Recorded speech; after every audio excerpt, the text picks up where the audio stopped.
Rick, obviously a few changes this week. First of all, you've given Ricky Stuart a couple of weeks off. Explain to us the theory behind that. I know what I'm doing with Chevy.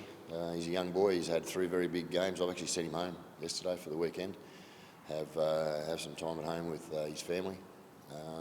He'll be back on board next week. Then we've got the bye, so he'll get a good freshen up at the right time of the season. It's about looking after him physically, because he doesn't look after himself physically. He plays a game very tough for the size of the boy, but he'll be fine. He started his NRL career very well, and he's very competitive, high contributor in the game, and he's just purely been protected more than anything, mate. Obviously, Jordan Rapin is out at the moment, but you've been able to bring Albert Hopperado back in, who was out with a pretty freak accident. Having his experience and someone who can cover a number of positions must be a great place to bring him back in. Having Albert, Sebi, Nick and Emre come back, and Elliot come back, it gives me experience and hopefully the energy that we lacked last week. How is it, the juggling act between trying to get the right mix of giving the young guys that opportunity but having those experienced guys around them? Yeah, it is. It's hard. Sometimes that choice is taken away from me, like it has been over the last couple of weeks, and it's going to be over the next 7 or 8 weeks with so many experienced players sitting on the sideline. Experienced players in important positions such as Jamal.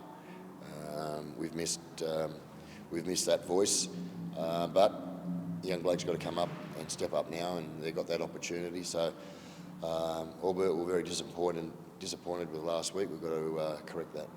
Yeah, you're having your captain back on deck in his preferred position in the back row. He'll be another player there that will, hopefully bring that experience, particularly in defence. Yeah, he'll help Taps and Papa with that experience. And that was all the young blokes are missing at the moment, just a little bit of experience and confidence around them. So that will slowly come back over the next 2 to 3 months. You've always said that you don't really become an NRL player until you've played 50 to 100 games. I suppose it just happens to be that you've got all these guys trying to progress at the same time. How big of a challenge is that? Huge challenge. But I'm big enough to handle that. I'm making sure that the staff around me are big enough to handle it, because I think I said to you last week, we want to win now, but we also got to coach for the future.